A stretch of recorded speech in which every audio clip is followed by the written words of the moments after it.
Hey all, welcome back. Today I'm going to give you my 2 cents on self-publishing as a teen, which, you guessed it, I have done. I know that there are tons of young writers out there like me who are itching to publish, and I just want to encourage you in your writing journey. I'm so excited to see what you write. I hope you change the world for the better, but I do want to kind of tell you a bit about my experience, and if any of the things I'm about to say sound like you, maybe just take a sec to think about where you are in your journey and what your kind of timeline is. I can break the problems with my experience down to a few key mistakes. Number 1 was that I genuinely thought that my project was ready. Number 2 was that I really didn't let anyone else read the manuscript. I kept it very close to my chest. I was very hush-hush about it. So I didn't have someone to tell me like, Nikki, I like this is exciting, but it needs a lot more work. In that sense, feeling personally that the story was ready to be published wasn't really the most reliable gauge because it wasn't informed by anything objective. It was just informed by my somewhat skewed judgment. Problem number 3 was that I did not have the whole series plotted,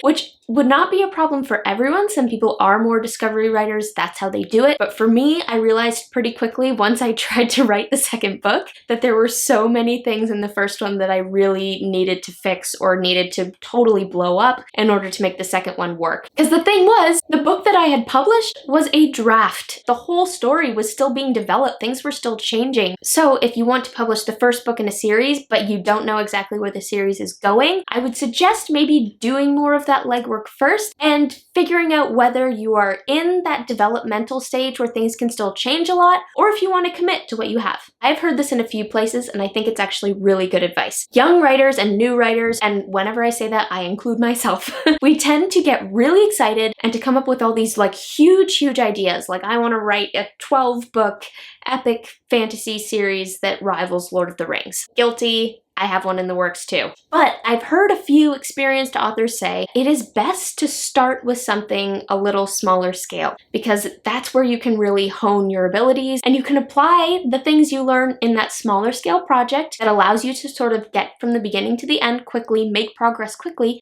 to your bigger project. I'm really thankful that I've had the opportunity to work with Jill Williamson and Sunrise on sort of more standalone-ish stuff because it's been such a good training ground. I've learned so much about story, and of course I'm keeping all the stuff I'm learning so that I can go over and apply it to my big ideas. Okay, next problem. I did not account for how much my tastes and writing style would change over time. When you are 15, 16, sometimes you think you have life figured out and that the things you think are awesome now, you're gonna also think are awesome down the road. Guys, I still consider myself a kid in most ways, just a slightly older kid. Even I can look back on, teen Niki, which was only a couple years ago, and see how drastically my idea of what makes a good story has changed in that very short time. The time I was writing The Heir, I was really into Lord of the Rings, and so I was trying to channel that sort of Tolkien-ish writing style by being really over-the-top poetic and wordy. I told myself that that was like a selling point of the book, when in reality, it just made the whole book sound like it was written by an amateur who was trying to sound like Tolkien, not the effect I wanted to have. And I justified it to myself, and I think probably to others, by saying like, oh yeah, that's what I was going for, like that's the effect I was trying to capture, you just maybe don't get it.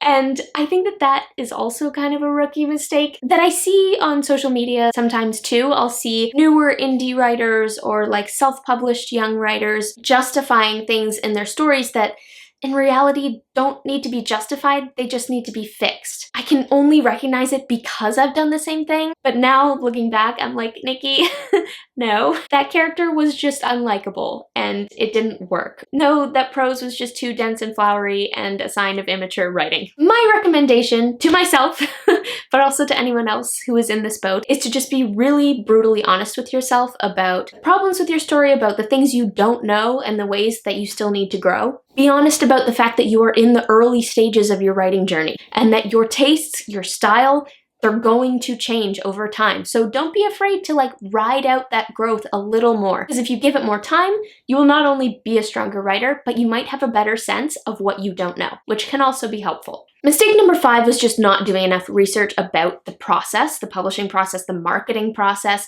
I would recommend, if you're going to self-publish, know how to market your book before you have multiple boxes of your book that you need to get rid of.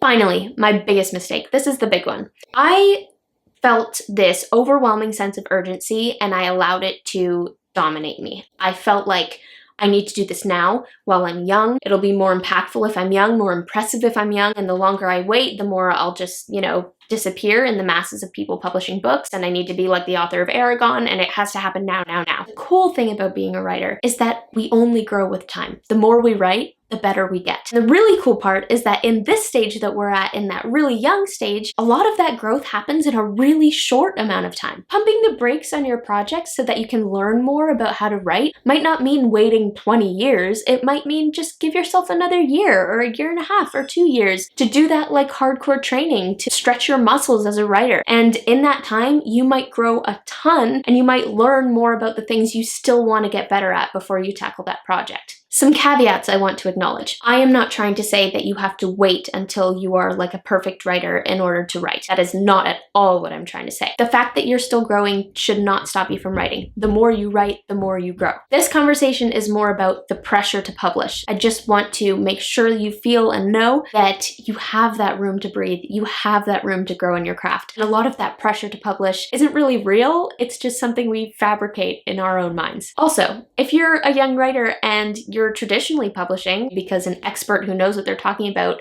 has expressed that it's sellable, totally different story. That's huge. Like, congratulations, go for it. That is awesome. I am talking about my situation. Someone who felt rushed, who felt this sort of like misguided, undue sense of urgency, who was not told by anyone who knows what they're talking about that the book was ready to be published and just made that decision totally on my own. That is the situation I'm trying to speak into. Because really, at the end of the day, we as writers maybe don't have the best judgment when it comes to our stories. We're so close to them, we love them so much. And so it is very different than having an expert come and say, yes, there's something here. Just to make that distinction. So what do I advise? I know that everybody's situation is different, and maybe you are 15 years old and you're the next Christopher Paolini, and I am proud of you and that's awesome, and you go for it. But if you're 15 years old and you're not sure if your story is ready, don't sweat it. It's okay. You have all the time in the world. Let other people read it. And I do not mean family members or friends. Find people who A, know the genre, and B, know storycraft, because they will be able to pick out the flaws, to see where you're wielding the genre well and where you maybe need a little bit of work. And they're not obligated to just tell you it's amazing. Like, they will actually tell you when something's wrong. Make sure you surround yourself with those kinds of readers. It is not comfy. I promise it's not. But if you want your book to be awesome, and if you want to find out if it's ready or not, that's the way you have to go. 2, read a ton. This is one that I'm still working on, and there's just so many books that you just... where do you even start? The better you know your genre, the better off you'll be. You'll know how to write that type of story better, of course, but it will also help you down the road if you do publish to know comparable titles, comparable authors to reach out to for endorsements. It just makes everything easier, and it will make you just a stronger writer in that particular type of book. And number 3, this is the most important one. Surrender it. I know what it feels like to have that sense of urgency in you. Our culture is so productivity driven, so driven to pursue success and find our worth in that, but you just do not need to listen to that voice. I promise you, being really young and publishing a book is not as good a selling feature as just publishing a really good book at whatever age. You will know when it's time. I really believe that as we grow as writers, our instincts get better in that area. We're better aware of that point where it's like, okay, I have to let go of this. But regardless of where that is for you, because I think it will be different for everyone, just don't, as a young person, rush to self-publish a story just because of that misguided sense of urgency or some sense that there's like a race and you're competing with everyone else in the world. Don't let that be your reason. Thank you so much for watching this video, guys. I hope you enjoyed it, and as always, do not forget to spend some time in the clouds today.